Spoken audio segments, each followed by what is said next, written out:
नमस्कार दर्शकों, स्वागत है आप सभी का आपके अपने चैनल स्वदेश लाइव पर। मैं रत्नेश हूं। जनसुराज प्रशांत किशोर की एक मुहिम, एक पार्टी आप कहिए, 2025 में काफी टक्कर अलग अलग दलों को इन्होंने दिया।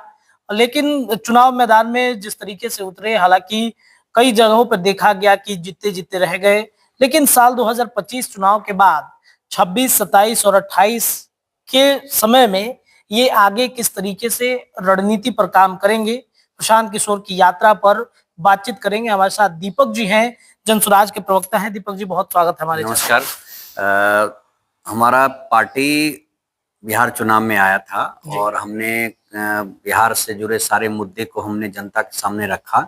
हमारे जो नेताजी श्री प्रशांत किशोर जी हैं, अपनी सारी बातें जो भी बिहार के विकास से जुड़े हुए मुद्दे थे या बिहार की जो भी असली मुद्दे हैं, पलायन हो, बेरोजगारी हो, या यहाँ जो बहुत कमाई बहुत लोगों की कम है, या बाकी जो व्यवस्था में प्रॉब्लम है, तो व्यवस्था परिवर्तन के लिए जनसुराज की परिकल्पना हमारे नेताजी ने की थी।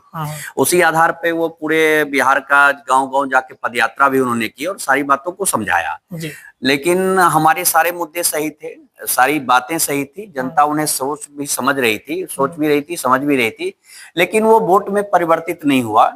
हमारे नेताजी पहले भी लीप ऑफ फेथ की बात करते थे और लीप ऑफ फेथ में हमें कोई राजनीतिक रूप से कामयाबी नहीं मिली।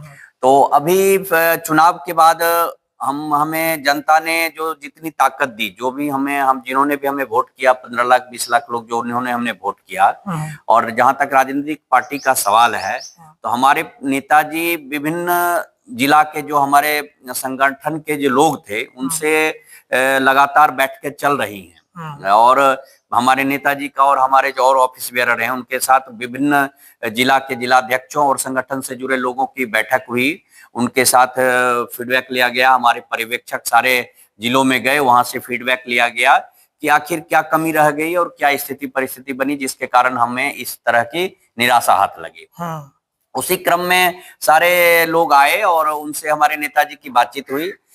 आगे का कार्यक्रम जनसुराज पार्टी की तरफ से तय किया गया है कि हमारे नेताजी अलग अलग संगठन को मजबूत बनाने के लिए, संगठनात्मक ढांचे को बिल्कुल इफेक्टिव बनाने के लिए हमारे नेताजी अब हर जिले में जाएंगे और वहां संगठन के लोगों के साथ बैठेंगे, कार्यकर्ताओं के साथ मिलेंगे।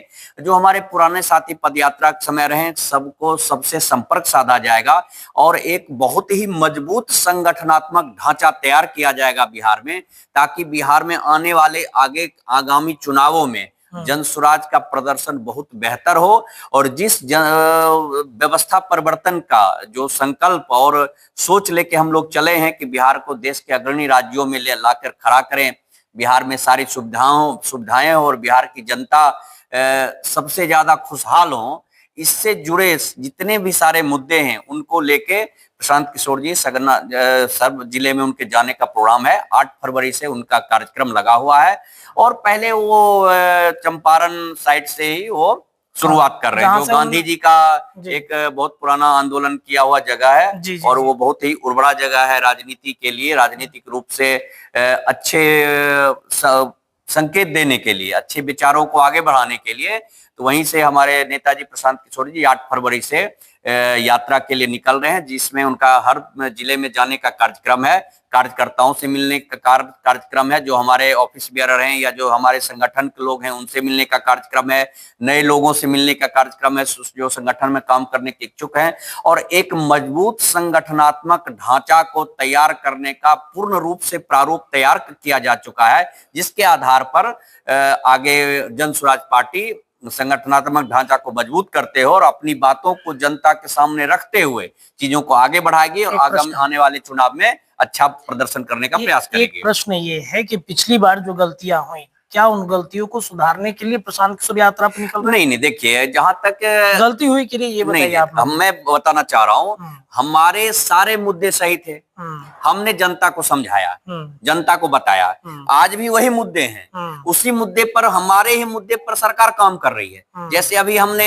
नेतरहाट जैसे मॉडल स्कूल की परिकल्पना की थी, आज नीतीश कुमार जी समृद्धि यात्रा में गए हैं तो उसी बात की उन्होंने उसी बातों को उन्होंने आगे बढ़ाया कि हम भी इस तरह का स्कूल लाएंगे। इसका मतलब जो हमारे मुद्दे थे, जो हमारी व्यवस्था थी, जो हमने परिकल्पना की थी, जिस तरह की हमने रोड मैप दिया था बिहार के विकास के लिए, उसको आज की सरकार वो एडॉप्ट कर रही है और उसके आधार पर आगे चलने का प्रयास कर रही है। हमारे मुद्दे सही थे, हमारी परिकल्पना सही थी, हमारी जनसुराज की व्यवस्था का जो हमारा सोच था बिल्कुल सही था। हाँ, जनता ने हमारी बातों को सुना, समझा, लेकिन लीप ऑफ फेथ की जो बात थी उसमें जनता ने अभी हमें वोट नहीं दिया है। लेकिन हमें इस बात का पूर्ण विश्वास है कि जनता जब हमारी सही बातों को सोच और समझ रही है तो आगामी आने वाले समय में हमें वोट भी देगी। इसका मतलब ये नहीं है गलतियां और जनता मालिक है। जनतंत्र में, लोकतंत्र में जनता मालिक है। जनता ने जिन्हें चुना है उनको सरकार में दिया है, जिनको विपक्ष में लाए हैं वो विपक्ष में है। लेकिन आज के डेट में देख लीजिए, सरकार के गठन में हुए 2 महीने से ऊपर हो चुके हैं लगभग, और सरकार क्या काम कर रही है, बिहार की कानून व्यवस्था की स्थिति क्या